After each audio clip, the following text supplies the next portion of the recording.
नमस्कार, मी आहे दीपाली आणि माझ्या चॅनलवर तुमचे स्वागत आहे. मी कथा घेऊन येत आहे नकळत सारे घडले. भाग 12. हेमंत हॉटेलच्या दिशेने येताना दिसला. त्याचा संथ पायऱ्या टाकत येणारा वेग पाहून अनन्या मनातच सरकली. किती हळू येतोय हा, वेळ निघून जाईल याचं भानच नाही का याला. दुसरीकडे अजयने अनन्याला घाईने बाहेर जाताना पाहिले होते. ही अचानक कुठे चालली आहे या विचाराने अजयच्या मनात शंकेची पाल चुकचुकली. ऑफिसचे थोडे काम आटपून तोही तिच्या मागोमाग बाहेर पडला. हॉटेलमध्ये हेमंत टेबलपाशी येऊन बसला. अनन्याने थेट ऑर्डर दिली आणि म्हणाली, बोल, तुला काय बोलायचं आहे ते पटकन बोल. काय घाई आहे? मी जे सांगणार आहे ते ऐकून घे, हेमंत संतपणे म्हणाला. त्याला ठाऊक होतं ती काय विचारणार आहे. त्यालाही आज सगळं काही स्पष्ट करायचं होतं, कारण त्यानंतर तो कधीच मुंबईत परतणार नव्हता. एकदा गेला की कायमचा जाणार होता. विचार, तुला जे विचारायचं आहे ते विचार. मला असं अर्धवट सोडून का गेलात? त्यानंतर एकही कॉल केला नाही. तुम्हाला माझी थोडी सुद्धा काळजी वाटली नाही का? मी कशी जगतेय, काय सोचतेय याचा विचार कधी केलाच नाही का? अनन्याचा कंठ दाटून आला होता. डोळ्यात अश्रू आणून ती आणून ती त्याला विचारत होती. अनन्या, मी जे काही केलं ते तुझ्यासाठीच केलं. मला हौस नव्हती ग तुझ्यापासून दूर राहण्याची. हेमंत अली कमालीचा भावूक झाला होता. त्यानेही त्याच्या आयुष्यातलं सर्वात सुंदर नातं गमावलं होतं, कारण त्याचे अनन्यावर जीवापाड प्रेम होतं.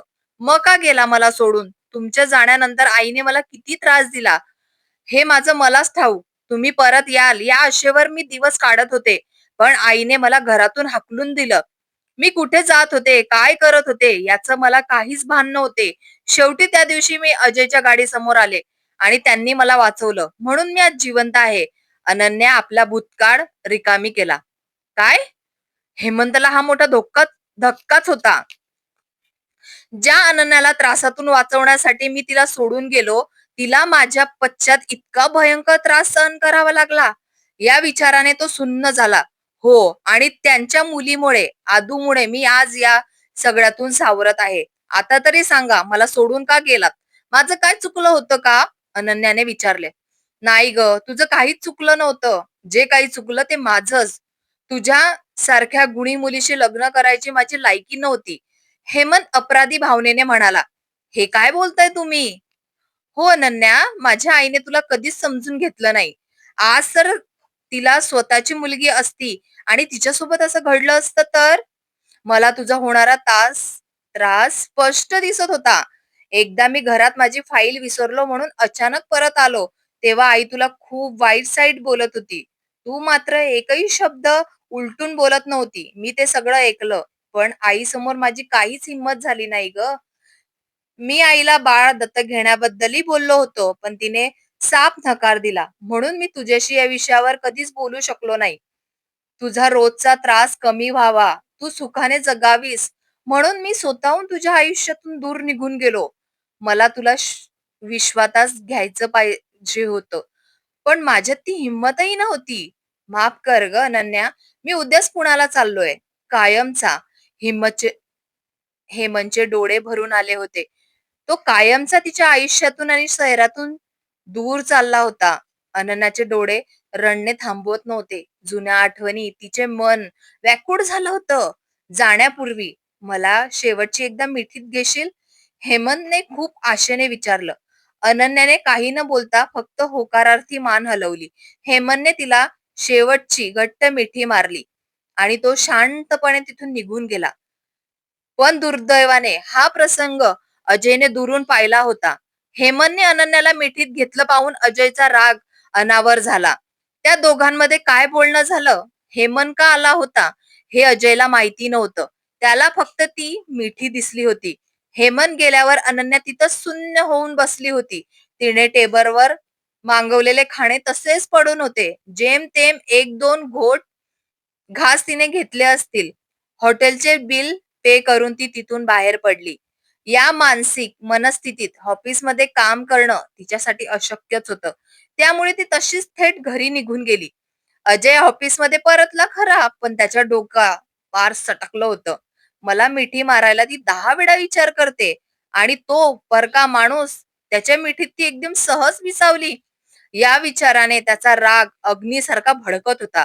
घरी जेव्हा घरी जाऊन विचारतोस तिला, असे म्हणून तो रागाने कामाला लागला. ऑफिसमध्ये खूप काम बाकी असल्याने त्याला निघायला उशीर होणार होता. घरी पोहोचल्यावर अनन्या सरळ आपल्या रूम मध्ये गेली आणि ढसाढसा रडू लागली. रडून रडून तिचे डोके प्रचंड दुखू लागले होते. अखेर त्या थकवा आणि मानसिक त्रासामुळे ती बेडवर आडवी झाली आणि तिला ग्लानी आली. नेहमीप्रमाणे आदूला खायला देणारी तिची आई आज रूम मध्ये नव्हती, त्यामुळे रामू काकांनी आदूला खायला दिले.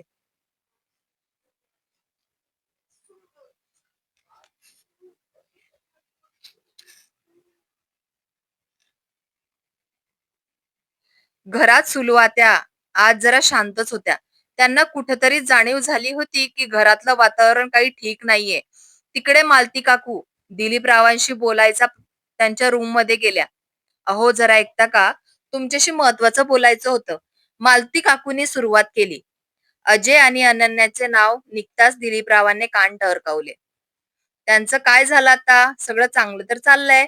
दिलीपरावांनी विचारलं. सुलू त्या दोघांच्या सुखी संसारात विनाकारण मिठाचा खडा टाकत आहे. मालती काकू काळजीने म्हणाल्या. काही काय बोलते मालती, नीट सांग काय झालंय ते. दिलीपराव जरा कडक आवाजात म्हणाले. ओ जे खरं आहे तेच सांगते मी. मला माझ्या मुलाचा संसार टिकवायचा आहे. मालती काकू जीव तोडून सांगत होत्या. बरं सांग, मला योग्य वाटलं तरच मी यात लक्ष घालेल, दिलीपराव म्हणाले. मी परवा अजयचं बोलणं ऐकलं. मालती काकूने सुलू आत्या कशा प्रकारे अनन्याला त्रास देतात. रामू काकांना बाहेर पाठवून तिच्याकडून दमून आल्यावरही स्वयंपाक करून घेतात आणि रात्री उशिरापर्यंत पाय दाबून घेण्याचा बहाणे तिला रूम मध्ये जाऊ देत नाही. हे सगळं सविस्तर दिलीपरावांना सांगितलं. पण ती पोरगी हे सगळं सहन का करते, दिलीपरावांनी विचारलं. ती अजय जवळ रात्री उशिरा जाते, त्यामुळे अजयही तिच्यावर चिडतो. परवा तर ती दमून आदूच्या रूम मध्ये झोपून गेली होती. आपण ज्या दोघांना एकमेकांसाठी वेळ कसा मिळवून द्यायचा याच्या काळजीने माझा जीव वर खाली होतोय, मालती म्हणाल्या. दिलीपराव आता गंभीरपणे विचार करू लागले.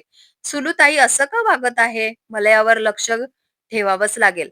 आपण सुलूताईशी थेट बोलावं का, मालती काकूंनी घाबरत विचारले. बोलावं तर लागेलच, कारण कविताचंही काही समजत नाहीये. एवढे दिवस झाले तरी तिच्या नवऱ्याचा तिला एकदाही फोन केला नाही का, की न्यायलाही आला नाही. ती पोरगी सारखी स्वतःच्याच विचारात गढळलेली असते. सुलूताई नक्कीच आपल्यापासून काहीतरी लपवत आहे.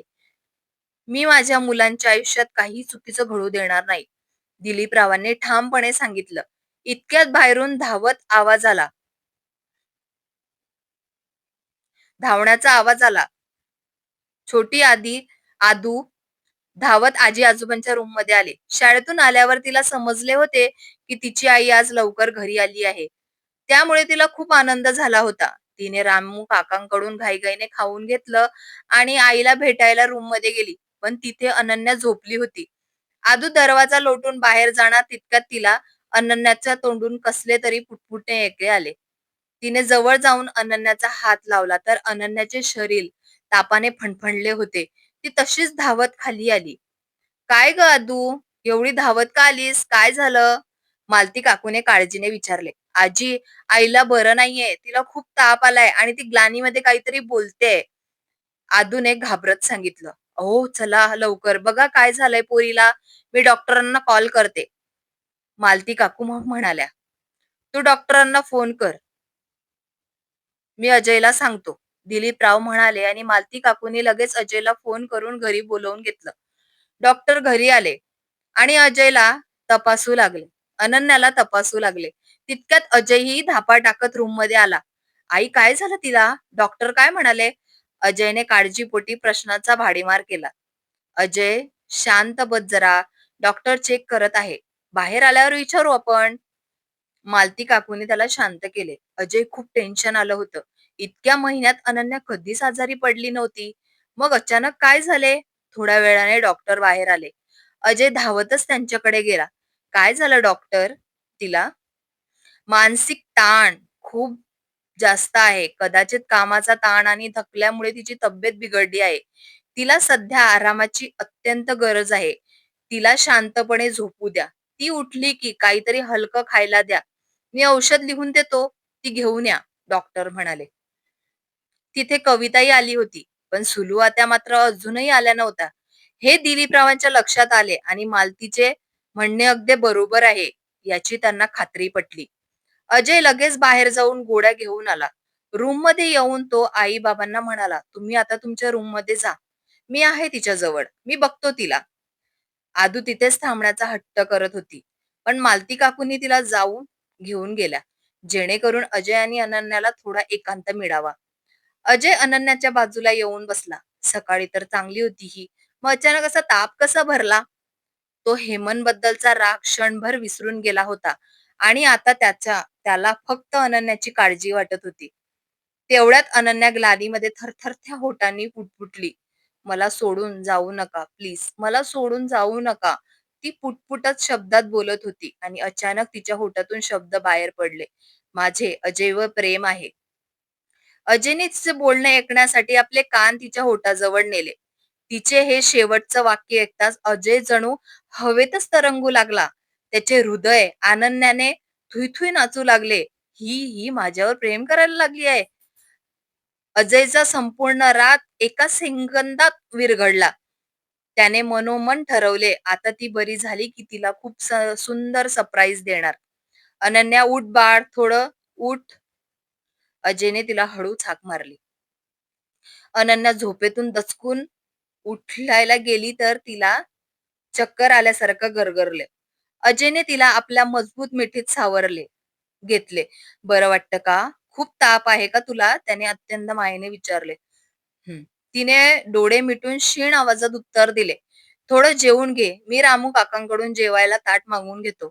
अहो नको, मला भूक नाहीये, ती बारीक आवाजात म्हणाली. आवाज तरी निघतोय का तुझा? काहीतरी खाशील तर अंगात त्राण येईल आणि गोड्याही घ्यायच्या आहे. जरा जरा घोड्या रागातच म्हणाला. त्यावर अनन्या काही बोलली नाही. रामू काका जेवणाचं ताट घेऊन आले. अजयने स्वतःच्या हाताने अनन्याला एक एक घास भरवला. तुम्ही पण खाऊन घ्या ना, अनन्या म्हणाली. हो खातो, तुला सगळ्यांचीच काळजी असते, स्वतःची शिवाय, अजय हसून म्हणाला. आदू जेवली का? मी बघून येते, अनन्या उठत म्हणाली. तू शांत बस खाली, तिने जेवून घेतलंय, आईने भरवलं तिला. अजयने तिला बेडवर बसवले.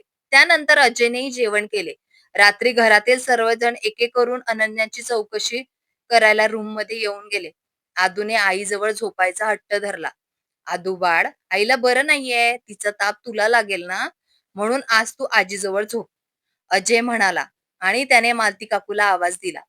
मालती काकू आदूला घेऊन गेल्या. अजयने अनन्याला औषध गोळ्या दिल्या. औषधाच्या पेंगुलपणामुळे अनन्याला लगेच गाढ झोप लागली. अजयने तिच्याकडे पाहिलं. त्याच्या चेहऱ्यावर एक तृप्तीचे हसू होते. त्याने हळूच तिला आपल्या कवेत घेतलं. अनन्याच्या प्रेमाची कबुली ऐकल्याचा सुखात आणि आनंदात अजयचाही डोळा लागला. अखेर एका मोठ्या वादळानंतर त्यांच्या खोलीत शांतता आणि प्रेमाची नवीन पहाट उजळणार होती.